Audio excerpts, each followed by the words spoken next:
So we had an election this week. Yeah, I know. You might have missed it. It's easy to do. I mean, it just doesn't get that much coverage. But yes, we did have an election for the president of the United States, as well as members of the Senate and the House. And what have we learned? Well, at the time I'm recording this video, at least, not much.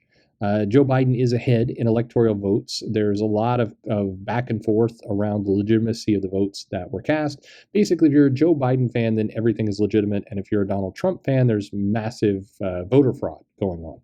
And I suspect if things tip the other direction, that will switch. But how is the comic group, how are the comic creators really come around on this? What are people saying?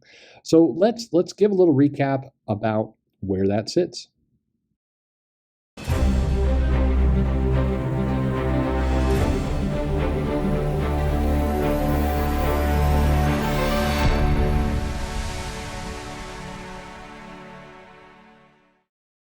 Hey everybody, this is Perch. Just to level set everyone, so at the recording of this video at least, things are looking positive for Joe Biden in the sense that he has to wrap up, one more state, basically Nevada, and the math benefits him. Even if Trump carries everything else, he can't make it at that point.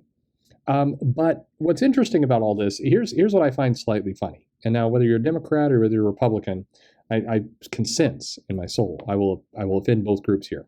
But weeks and weeks ago, a lot of the Democrats were talking about voter fraud and voter suppression and needing to take things to the courts and all the rest. Just there was a big problem with the politics, and that Donald Trump was doing his best to, basically cheat.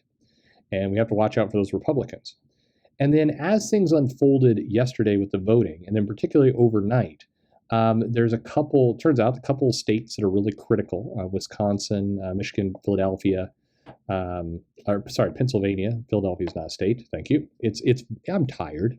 I was not up all night watching. I was up all night drawing, not watching the polls. But anyway, as these things become close and Donald Trump has a lead in them, a lot of other votes are starting to kind of pour in. And depending now suddenly, if you're a Democrat, you're going, well, we should count every vote. What's going on? This is a normal process. And if you're a Republican, you're looking at this and going, hey, wait a minute, how can 100% of these votes that are dumped be all for Joe Biden? And so it's interesting how the argument sways back and forth. I do expect Joe Biden to win in the end. I know that's probably some downvote territory. That's just my belief of probably what's going to happen based on everything. But this can also go to the courts. If it goes to the courts, I think and really significantly goes to the courts, then I think it becomes more likely that Trump wins, because ultimately it winds up in the Supreme Court and that favors him. I'm saying this as a almost an odds maker, not whether I like one person or the other. I think I've been pretty definitive on this channel that I hate everyone. So there's my bold standpoint. But what about comic creators? So it may not be a giant surprise, but the majority of comic creators are Democrat. They are voting hard for Joe Biden. And what's curious about all this, and this is always what kind of strikes me as surprising, is you can go online, you can go on social media, and you can give your opinions, but in many cases they're uninformed opinions. They're opinions that are, not rooted really in anything. They're just it's kind of what you're thinking at the time. And in many cases, they come off, they age really badly. Like yesterday, I said, I think we'll probably have some results by 9:30 Pacific time. Clearly, that was wrong, completely wrong. But in comics world, there's a lot of what starts to feel, at least from the outside looking in, like desperate wishing for a certain outcome. Gail Simone writes, any good news. Saladin Ahmed says, this isn't about vacuous self-care that neglects personal political responsibility. I'm saying political junkie culture tells us somehow we have a responsibility to compulsively refresh election results, even though that's not an actual action that helps anyone. Good for you. You're complaining about the system. Tom King is urging people to vote. Andy Curry is saying stay in line. Chelsea Kane is complaining about America being a great example for young people. No, wait. Sarcasm. Peter David comes out with a longer bit of commentary that says, it looks like I was wrong. The worst case scenario is ahead of us. Trump has declared that he won, even though we have not come even close to finishing counting the ballots and won't for some days yet. He has asserted groundlessly that he's going to go to the Supreme Court, has him stop the counting, which ideally even in his 6-3 court will not do. Meanwhile, McConnell was reelected, and basically he's saying the Senate is going to stay in the Republican camp, And he ends with, "We are officially a banana republic as a dictator attempts to disenfranchise millions of voters supported by his flunkies and enablers. We've lost control of our democracy. We are no longer what the founding fathers envisioned. America was nice that it lasted while it lasted." And then Andy Diggle's posting some screenshots from Star Wars. Russ Burlingame talking about how Florida should be a swing state. And, basically, Stephen Amell, he goes with, "You are such a dickhead. For what it's worth, I want this election to be won fair and square. Trump or Biden, congratulations to the winner. But this tweet," and he's talking about Donald Trump's tweet about saying they're trying to steal the election, "is the opposite of what a leader should do." Michael Davis says, "All those people of color who voted for that bullshit wealth may have sentenced millions of people to their death." A lot of over the top stuff. Joshua Hale Falkoff says, "Take comfort that Donald Trump has only won in states he loathes and would never set foot on it if he didn't need to con them into voting for him or buying a shitty product with his name on it." Des Barger says, he brings the happy news that Arby's is buying Dunkin' and Baskin Robbins for limbo. That's not good news. Arby's has terrible, terrible meat. That is not real meat in those things. At any rate, we've seen a lot of this. Everybody across the board, and lots of kind of anxiety and anxiousness, and and a lot of stuff.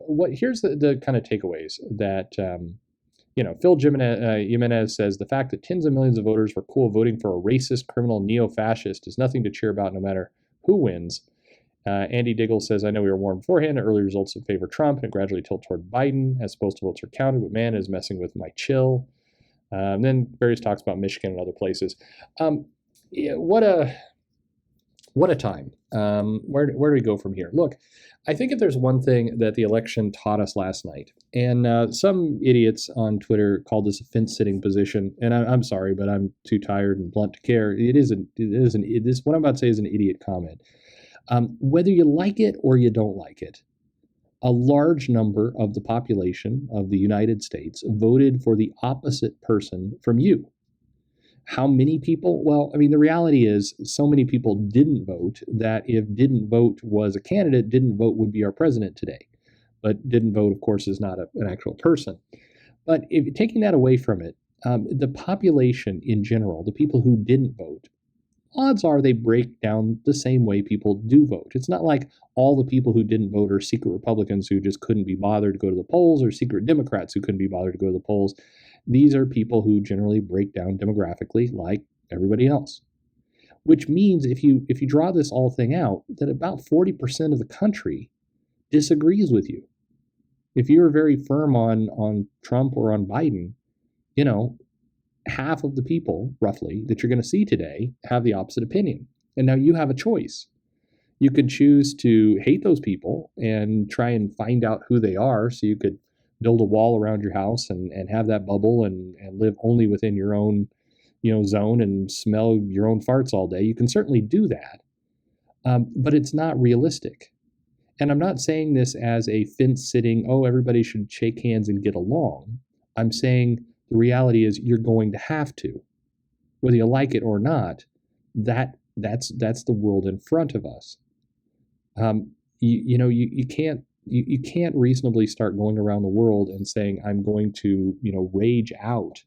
And by the way, some of these tweets that were going on over the last week, I mean, there were Democrats out there that were suggesting that the solution to the people who voted for Trump, and this is back when they thought Biden would win a 48 state landslide, and they were thinking maybe 10 to 15% would vote for Trump.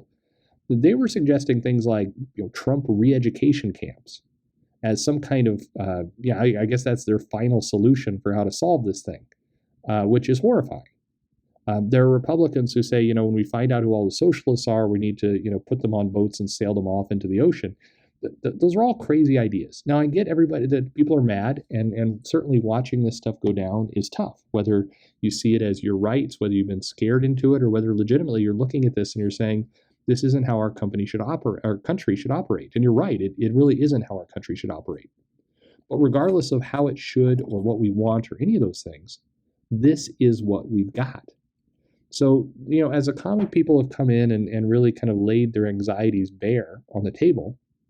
And I've had one writer kind of talk to me saying, we will never, ever, ever make peace with the other side, with those terrible people. If they're willing to support a monster like Trump, then never will peace be had. And again, that's your choice. But you're talking about half. I think people really need to let that sink in a little bit. You're talking about half. So you're basically saying half of the people I'm willing to discard. I'm willing to be at war with all the time. That's not reasonable. Now, what's the solution to this? Well, the solution is not to give in. The solution is not to just accept it. I guess I just have to follow what they think. No, that's not at all. But you do have to, and maybe get along is the wrong word, but you have to be able to live in the same world with people you don't agree with. That we can't go on jihads against each other all the time. That's insanity. And so, part of this is social media amplifying everything. Absolutely, that's the case. It rewards people for kind of toxic, over-the-top behavior, which you see in a lot of these comic creators and, frankly, comic fans that have made crazy, over-the-top statements. Should we have a legal election? Yes. Should all the shenanigans and everything be investigated fully? They absolutely should. Whether Republican or Democrat, you should want a fair and just election. And I know both sides do, in theory, want this because both sides over the last 2 weeks have been calling for it. It's just that when your guy wins, you should still also want a fair election. You wanting a fair election should not only be said when your person is trailing. You should always want truth and honesty. That's what heroes want, right? That is the business we're in. Again, I think a lot of people like to misinterpret what I'm saying. I'm not saying you have to get along. I'm not saying you have to, make nice, be best friends with these people that believe ideologically the exact same thing as you. But I am saying we have to have a wake-up call in our country that they exist. And they exist in significant numbers, not 10%, not a few people, not some hillbillies off in the flyover states that you can just kind of avoid, but half. If there's one thing that the polling showed, it's that it sucks and was wrong, and that a lot of people are unwilling now to talk about who they're going to support because they're afraid of retribution. They're afraid of retaliation. That's a bad thing for our country. And you hopefully have to see that. It's a bad thing. We have to be able to work together. Working together is different from getting along. We have to be able to do that. And if we're just going to live in chaos, then we're going to get nowhere. It's disappointing to see so many comic professionals going over the top with this kind of stuff, particularly when they have a really large following. They have a lot of people who look to them and are interested in what they have to say, and when they're spreading kind of crazy, over-the-top, hyperbole nonsense, that's not good. Hyperbole is the actual. Anyway, I know, I have my jokes. Folks, if you're out there, be angry. If there are things that you're angry about, push for truth and justice, push for fair counting, push for, decency, push for people to, be able to get to a common outcome together. And, we'll be here for each other tomorrow. There's videos I have tomorrow. Even if the world blows up here where I am, there's enough videos saved that, frankly, you're going to be hearing my voice for weeks afterward, even after I'm dead. But I'm not going to die. We're not going anywhere. And we're going to keep going. And we'll find a way together. Take a deep breath. Have a drink or whatever you're into. Maybe get some sleep if you haven't gotten some sleep. And let's keep pushing for the right things. And you know what? The person who gets to decide what those right things are you. Anyway, thanks for indulging me. Have a good night. And thank you for listening.